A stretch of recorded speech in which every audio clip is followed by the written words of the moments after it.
so good to see you, man. How you You as doing? well. It's exciting. I'm a little tired.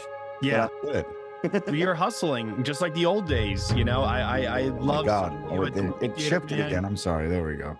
You're rocking the sign. You're Oh doing the my thing, God. man. Doing what I got to do. I admire it. I really you. appreciate it. Yeah. First of all, let me just say for the record, I've been wanting to have you on the show for 7, 8 years now. It's No, yeah. We've been crossing paths like nonstop. yeah. Yeah. It's wild. So I'm really glad I could finally have you here to talk about your latest film, The Smashing Machine, which stars, I've told you this before, one of my childhood heroes in Dwayne Johnson is Mark Kerr.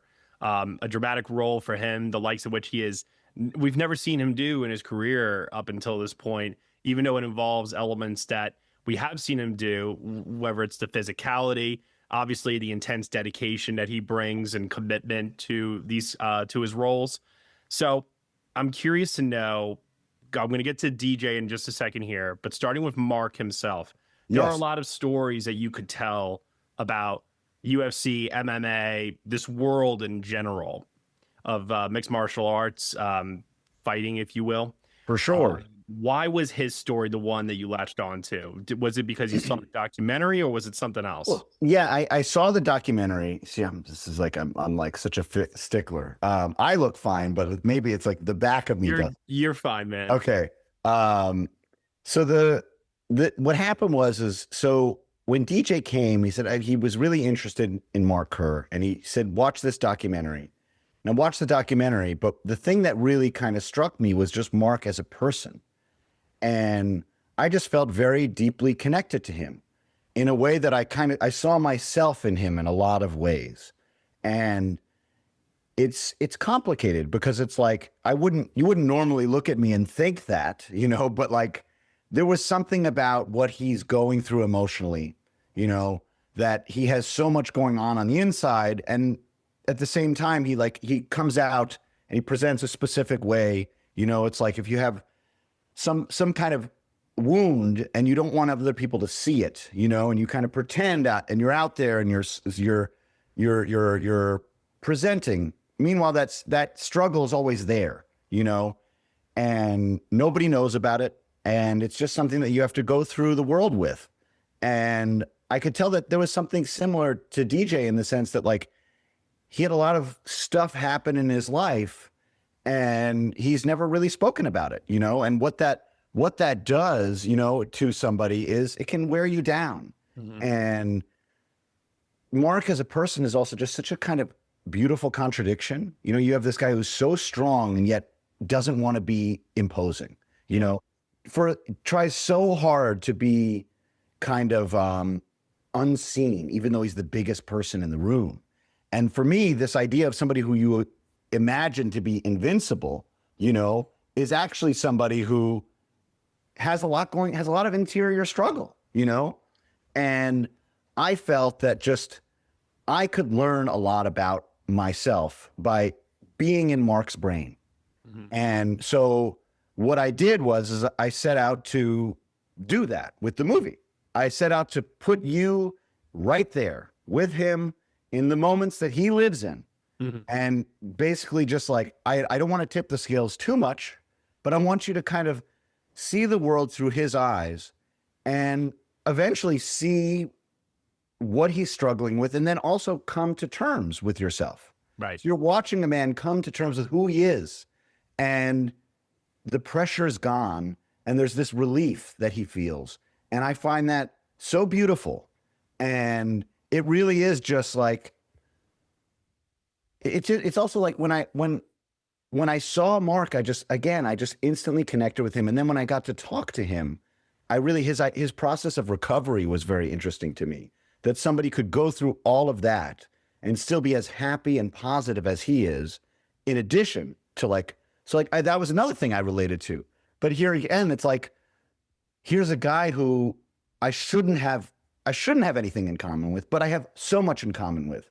So I'm likening the whole process to this like radical form of empathy, where the movie tries to put you so close to the world that he's in and walk you through the steps that he's going to, because essentially there's an emotional feeling that I want at the end of the movie. And it's a moral feeling as well, that like It's a Wonderful Life is like one of my favorite movies. Oh, yeah. And what changes from the beginning of the movie to the end of the movie? Nothing.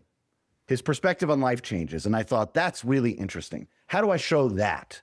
And so that was kind of the basis for this whole thing. And in addition to that, I'd been into boxing.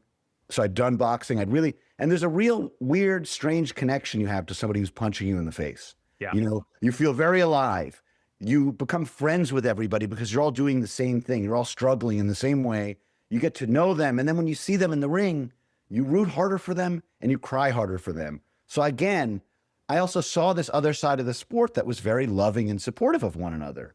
And all of this is happening pre-meeting DJ. So I'm like, I have all this stuff that I want to do and explore. And then he comes to me with this. I see Mark, and all of a sudden I'm just like, oh my God. And then I see DJ, and I think there's something that I can explore here that I think is very important to myself. And I think will be a nice thing for people to experience, you know, where they'll be able to go in and have this kind of, I guess, kind of a moral awakening in a way. Like that's the goal of it. Because it's funny, when I sat down to watch the rough edit, which was 20 minutes too long, but I remember getting to the end, the cut, and thinking, if I don't feel something in this, I'm fucked, you know? And I did feel something. So I was like, thank God. Now I got to get down to get with the program and start cutting stuff. But I knew that what I wanted you to feel was he's okay. And it's a very subtle thing, but like, again, I would always say to Dwayne and Emily, like these small moments can become very large if you let them wash over you. Mm-hmm. And then they become very big and meaningful. And so essentially I'm trying to train the viewer into seeing that also, you know? Yeah. Tell me about the decision for the score when he is fighting in the ring to have jazz elements play. Well, I had always, because MMA is kind of like jazz. Yeah. You know, there's a lot of improvisation. At one moment you're on the top, the next you're on the bottom. You know, the whole thing is just kind of like, it's a very intense thing. And I always just thought, you know, wouldn't it be, I don't see it as brutal in a lot of ways because I'm studying it. And as I'm studying it, it just made sense that there would be jazz over it. And I just knew that was like, you'd be able to enter the minds of these people as they're kind of like, but working with Nahla Sanefro, who's like the greatest artist she's such an interesting person. She does the Star Spangled Banner in the movie. So she's the one who did the score. That's great, because I was going to ask you. Oh my God. Too. Yeah, that it's like, is amazing. Yeah. So she really, what's interesting about her is she's a jazz artist. She's never done movies before. And I essentially approached her like an actor and said, I'm going to tell you what the story is about, what the people are feeling.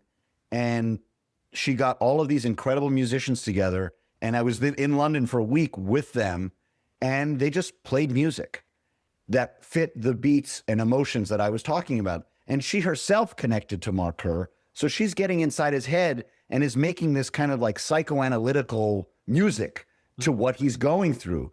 And I originally had free jazz drums over the fights, but she said it's very important that they're in time, which I thought was really great because you can hear it. It really gets you nervous alongside of them, you know? Right. But then at the same time, it's like, you're not hearing, at every step of the way, I am aware of the fact that there's a ton of fight movies that exist in this world. So it's like, how can I do something that makes you feel a little bit different in this process? How do you get closer to the characters in certain ways? And how do you just understand them a little bit differently? You know, because I love all those other movies. I just thought I want to do something a little different. You know, if I'm gonna like put myself into that canon, I want to try some stuff out. You know what I mean? Yeah. And that was one where I thought, wouldn't it be really cool if I could just have this kind of emotional subtitling, but not in like a violin way. Like when I did show up and she had sheet music for an orchestra, it was the most incredible. I'd never had that before, you know, but like here you have like all these people playing, and then that becomes Dawn's theme song. So then there was a theme for his drug use. Then there was a theme for him. And she really just thought about it in such a beautiful way. But again, it's like, it all becomes one thing. Like, I remember doing like screenings of the movie, and I'm like, wait, the score is not done yet. And everybody's like, oh yeah, like for sure, Mr. Filmmaker, whatever. I'm like, no, you don't understand. It's going to be a whole other thing. Like, it's a whole other character.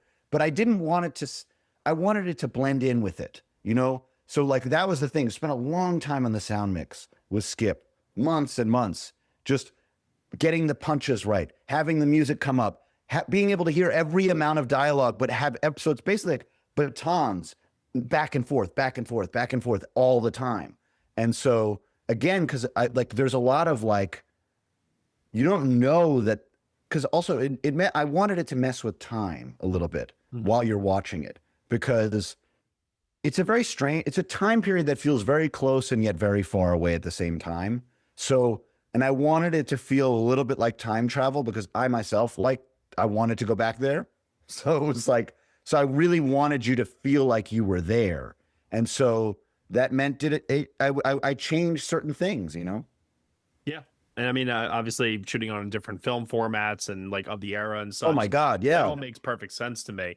I do want to ask though, since the time of your previous directorial effort for film, Uncut Gems, because I know you obviously did The Curse and a couple other things.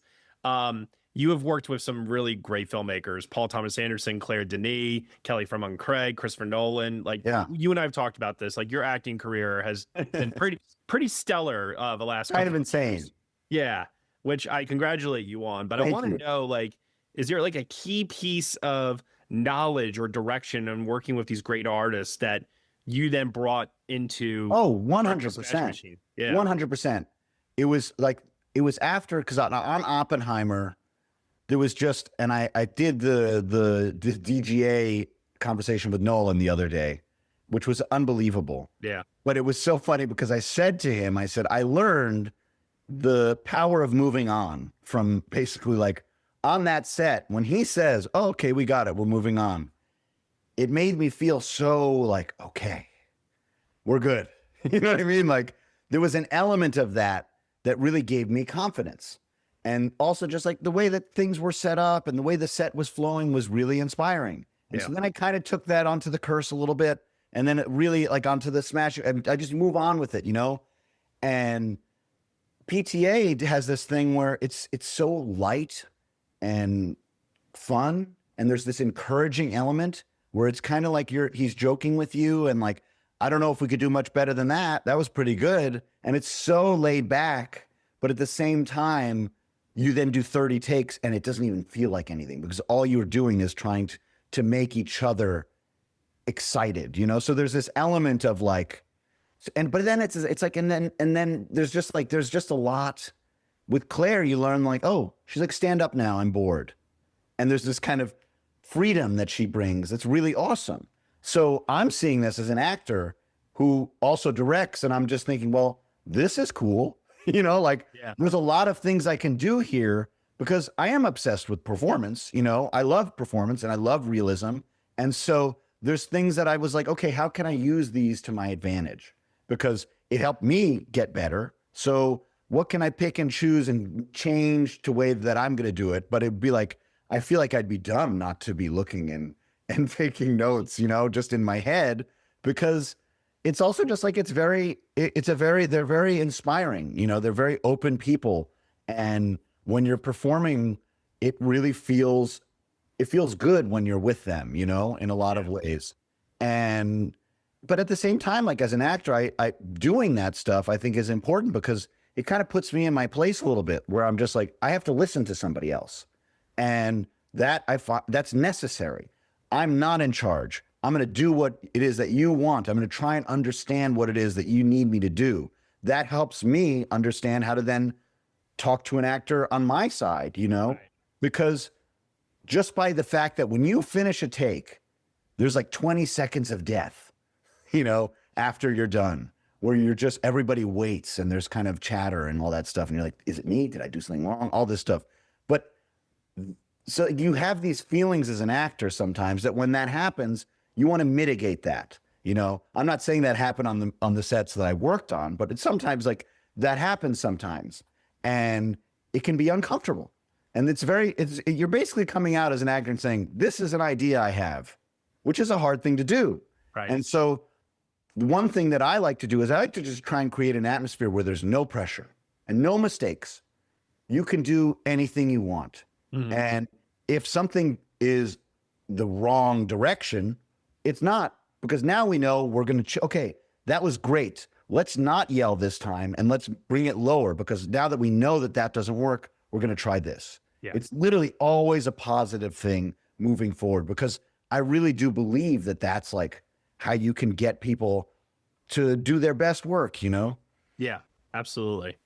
I know we're running out of time here, and I got to wrap up, but I know I already congratulated you on the Golden Lion win. That was awesome. It was the Silver Lion. Silver Lion. Yes. Sorry. Yes.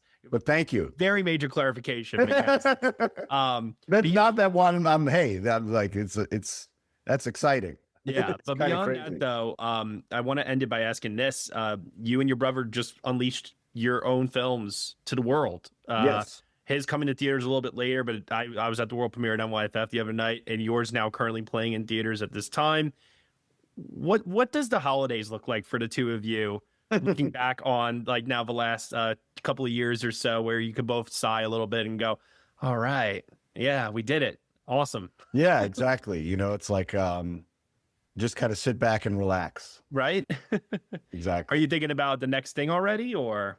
No, I'm actually, I'm thinking with, I'm going to work with Dwayne again. And amazing. Yeah. You know, it's based on a book, Lizard Music, who this author I've gotten very close with, Daniel Pinkwater. He's an amazing guy.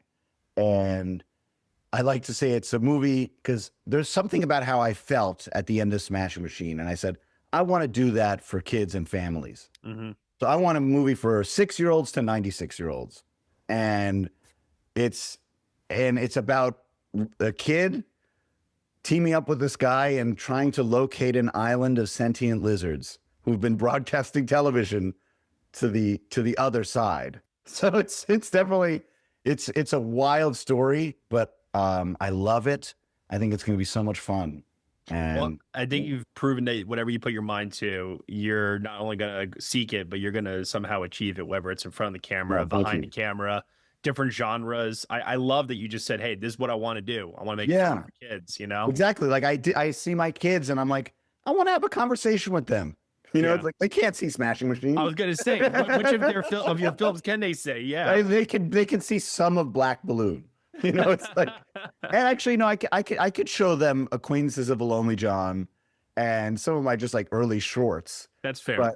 But yeah, there's not a lot. And I was kind of getting like, I want to do something where they can take part in this conversation, you know? Yeah, absolutely. Well, man, thank you so much for. Although that is Cosmo in the beginning of the movie. That's my oldest son. Yes. I was thinking, I was like, there needs to be a kid in this. And I'm like, okay, let's go. It was like, I needed a kid the next day. And I know where I could find one. Yeah, exactly. There he is. Hey, Cosmo, you want to come with me to work?